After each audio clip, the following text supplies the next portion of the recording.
coil spring on my 85 Caprice. And for those of you who haven't done it before on a car like this, I'm going to show you. The back end is a lot different from the front.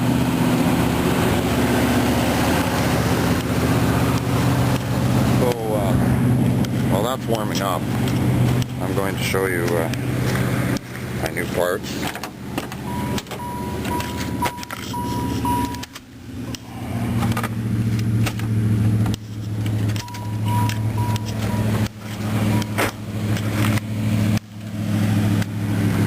Brand new.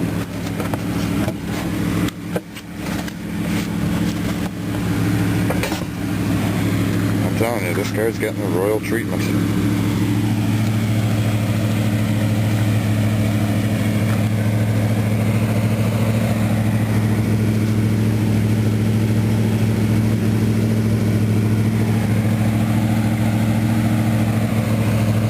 Okay, well,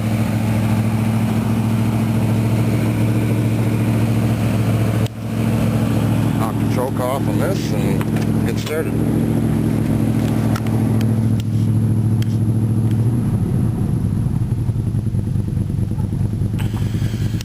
And of course the exhaust is really screwed on it again.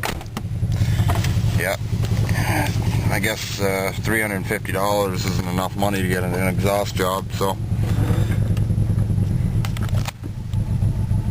well, at least it was quiet for 4 months, and it got really loud again. So I guess you get what you pay for, right? 300 bucks.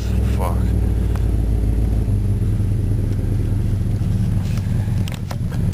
I haven't driven this car in a week now. It feels weird driving this one.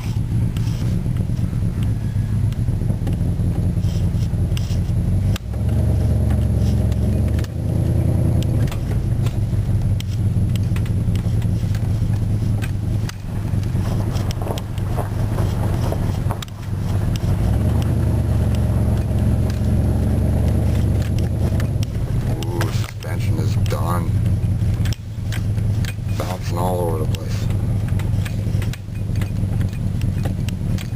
Well, I'll fix that. Let's get started. First, apply the park brake.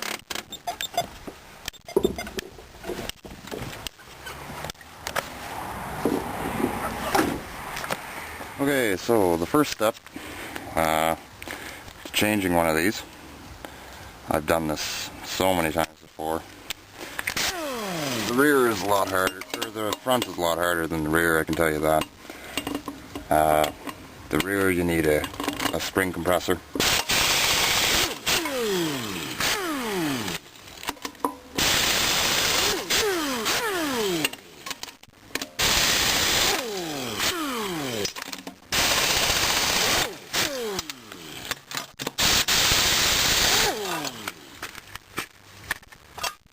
Pretty straightforward. Rip the tire off, or you could do it the old-fashioned way and rip it off there with the tire iron. We have the technology, why not use it? These tires sure are done. Wearing on the inside here. Yep. Okay, so anyway, I lowered my exhaust at the time because it was easier with it out of the way. So I just lowered it and let it hung on the rear axle. Now, this isn't easy by any means when you're dealing with the shock absorber. There's a nut on top of this, on the very top, and it's very hard to get at. I've noticed a 12 or 13 millimeter stubby will likely do the trick. I had to actually get a buddy of mine to give me a hand because it was a real pain in the ass. So next, take another floor jack. Now, some people might say jack up from the differential. I prefer doing it one side at a time. That's just me. Seems a lot easier. Right under the control arm bushing there. take up a little bit of slack, not too much. Take your impact, 3/4 inch, right there,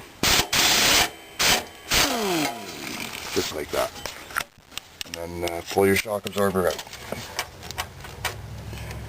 This can take some muscle too at times. Okay, now with the shock absorber out of there, just let it hang there, and this is where you need the jack, because once you take your shock absorber out of there, there is nothing holding up the rear axle assembly. Not even the upper control arms. Like, now's the time where you can lower your jack as far as needed and take your coil spring out of there. So I'm going to go ahead and do that. So let it down slow. Just enough that you can grab your coil spring and get it out. This one's already busted, so I just threw it back in there because I needed something to hold the car up at the time. Straightforward. You have plenty of room to get your new coil spring in there. I was wondering why the car was making all those knocking noises all those miles. Now I know why. Lesson learned. Look at your car more often. Look underneath and everything. Check your fluids. Do all the maintenance that's required on it when it's required. Don't let things rot. Beauty. Okay. So once you've done that now, you can jack up your differential. You can take this out of here, you don't need that.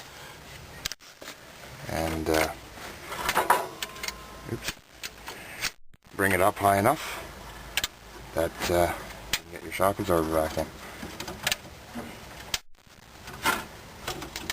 Coil spring is already starting to compress. Now I just like to shove a couple blocks underneath the rear brake drum, just in case the jack ever slips. So once you get your shock absorber in, you can hand tighten your nut. I hand tighten the nut and then I just remove the jack so I can get the jack out of my way, and then I can just tighten it with the impact. You can begin to let it down now.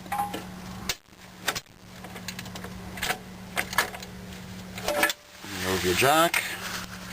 Everything's staying in place.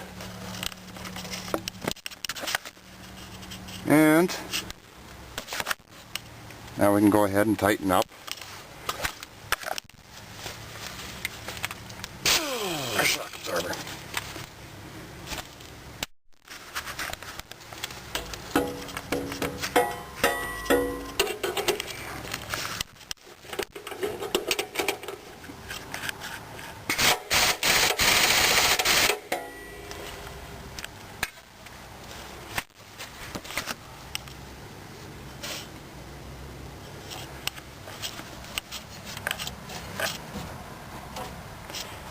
Ain't she a beauty?